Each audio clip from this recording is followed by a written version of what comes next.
Hey there, Tama here for today's tech tip on using Chrome extensions. They can be very helpful so you don't have to continually search for a website.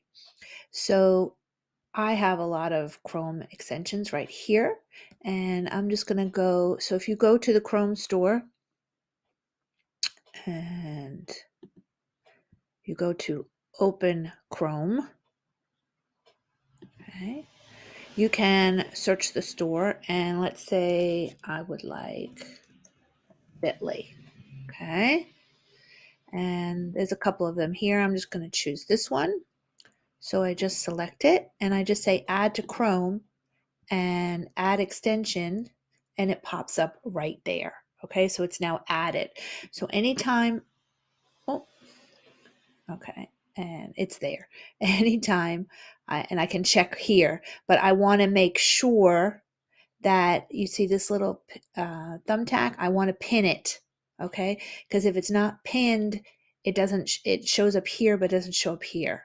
So it's kind of important that you pin the ones that you're really, really going to use. Some of them I don't have pinned.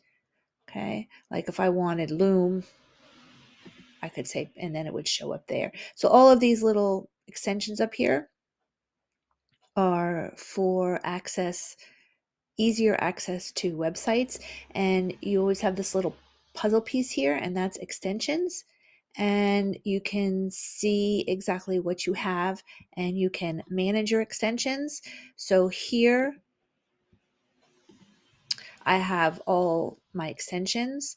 If you really, really don't want one, you can remove it, but it's also almost better if you just turn it off. So if you turn it off, it just goes away, as opposed to removing it. Okay, so those are Chrome extensions, and I highly recommend you add them to your desktop. Have a great day.